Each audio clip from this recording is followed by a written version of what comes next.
First News with Keeler in the morning on WIBX and WIBX950.com. On the line right now is Dr. Kent Hall from MVHS. Doc, good morning. Good morning. How you doing this morning? Good. Glad to have you back on. And, well, interesting news this week from the CDC.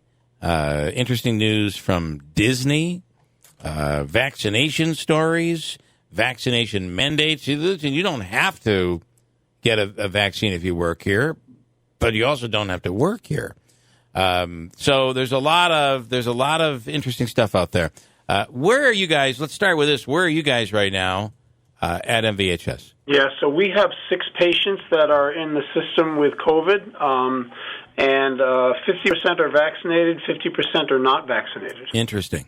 Of the percentage of the number of people that are in, how many of those have some sort of a pre-existing condition that is part of the reason why they're in the hospital? So of the 6, 5 of them have pre-existing conditions that make them more vulnerable to the variant or to the virus. They wouldn't necessarily be, or they would not actually be in the hospital because of, absent being sick with COVID. Got it. Okay. And then of that one person that has no other conditions, vaccinated or unvaccinated? Unvaccinated. Okay. Interesting stuff. So I want to ask, I had a conversation with somebody the other day, and I don't remember who, but it doesn't matter. What they said to me was this. We were having a conversation about the vaccine and masks, who gets it, who doesn't. They said to me, really, we call it a vaccine, and I understand that that's just a common term that we use for this, but this really isn't a vaccine. It's kind of we're not at the point that it's an actual vaccine that will stop you from getting this. Can you react to that? Is that true? So I guess, parsing words and being accurate in terms of the way that you say things is really important. So this is not, this is an immunization because it makes you relatively immune from getting severely ill, and it stimulates your immune system for a response, but it does not keep you from getting sick. The studies that were done to evaluate its effectiveness were done to look at, did people get sick when it got severely sick, when they got this immunization versus not, and the answer was that with very high effectiveness, people did not get severely ill when they were given this injection. Yeah. And so that is what the initial studies were done for. That was the end point that they were looking for.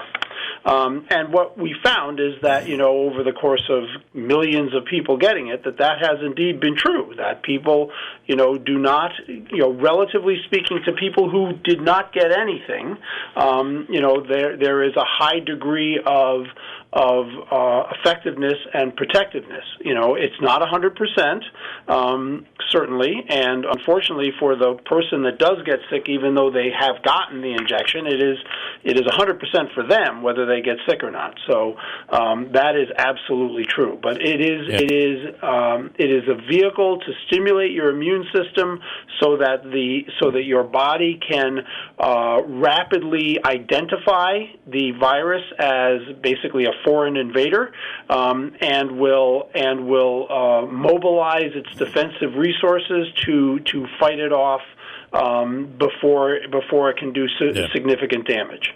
I want to ask just a little bit of a history question, and going back to 1919 and the pandemic then. How when we began to come out of it, any similarities to where we are today, where the masks were then basically taken off, we let our guard down a little bit, and then there was a bit of a resurgence? Is there any parallel that you can draw? Yeah, there are similar parallels in terms of, both during the height of 1918, 1919, as well as the height that we had last winter of, some areas wanting to be masked, some areas not wanting to be masked. And what we found was that the ones that didn't want to be masked ended up having more people who got sick. And then as we seemed to come out of it, then there was a little bit of what I call a hip skip in terms of masking being relaxed, and then it sort of looked like things were starting to come up, and there was arguments at that time also about whether the loosening of masking was actually causing it, or whether it was other factors. And I believe that it's undoubtedly multifactorial. That masking is a part of it. It's not all of it. And that's why it's important that we do the things that we need to do, and things are plural. It's not one thing that's going to do everything, Yeah.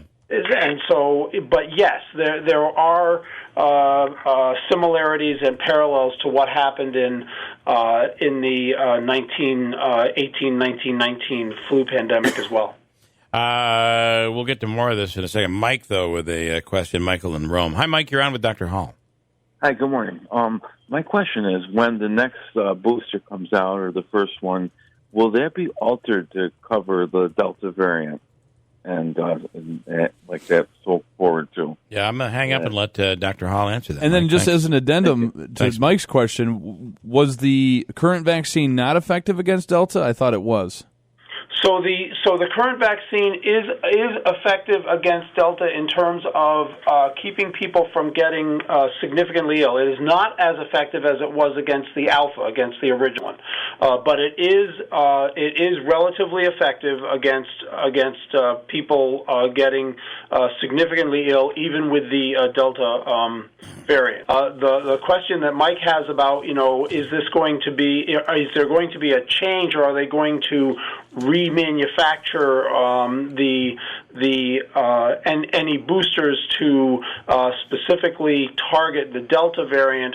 My understanding is that at this time they are working on that, but it has not come out that they have actually gotten that to the point where it is ready to be distributed. So any boosters that would be given right now would be a booster to the basically an additional vaccination for the using the original formulation. Didn't Pfizer, though, come out this week and say that they are standing by their decision that a booster is needed, and that a booster would specifically attack the Delta variant? So yes, they are saying that, and it is their. I can't remember exactly what the wording of their statement was, but their premise is that by stimulating the immune system again a third time and having what we call another amnestic response will actually provide even more protection, and there is some data to support that without any change in the formulation. But they are actively working on actually reformulating the vaccine to specifically include the Delta variant and to target the changes that have occurred with that. CDC came out yesterday about masks, and recommended, I think, 15 counties in New York State begin a mask order, again, reinstate a mask order. That includes some rural areas, rural counties, but also very dense populated counties like New York City. How long? What are your thoughts? And will New York City, that's a recommendation from CDC. I believe that will have to come from the governor or from the mayor in New York. Do you think that'll happen anytime soon? And how long before we're looking at a potential mask mandate, if at all? So that's a great question. And this goes to, it isn't all about the science. The science being, admittedly, the science being imperfect because we continue to learn more. And I agree with what Dr. Fauci says about we're basically fighting a new a new virus now with the Delta. We are looking at it and seeing how we need to adjust to what the new enemy is. Whether the mayor or the governor starts to put out, or any other county executives or municipal executives put out masking mandates. There's with all of the and this is me talking as a citizen now. Mm-hmm. Yep. With all of the uproar that there is about masking versus not masking, and the heat that generates, I think that if that decision is made, it is going to be very thoughtful, and it's not going to come necessarily quickly, because they're going to look for a lot of data to support that type of decision. Wayne is in Utica with a question. Hi, Wayne. You're on with Dr. Kent Hall. Hey, how are you guys today? I was just wondering, when will they, if they do the booster shot, how soon are we looking at getting a booster shot? Yeah, so that's a great question. The CDC is currently not recommending it because they're looking at the data to say, how much added protection does it actually give us? Actually, what's going on in Israel, I think, will inform us quite a bit to this. So if it happens, I would not anticipate it coming in much before September, October, and that's if it happens. All right. Dr. Hall, Thank you. Thanks, Wayne. Have a great weekend. Do people with natural immunity, are there any further studies on that, and is there any effectiveness or extra protection for those who have both had the virus and the vaccine? Yeah, so that's very early data. It does seem to show that there does continue to be some protective. It is more variable. When you look at it from a population standpoint, it is more variable, the level of protection that the natural immunity, so having had the disease, gives you, and certainly the body's response to the vaccine is much more vigorous.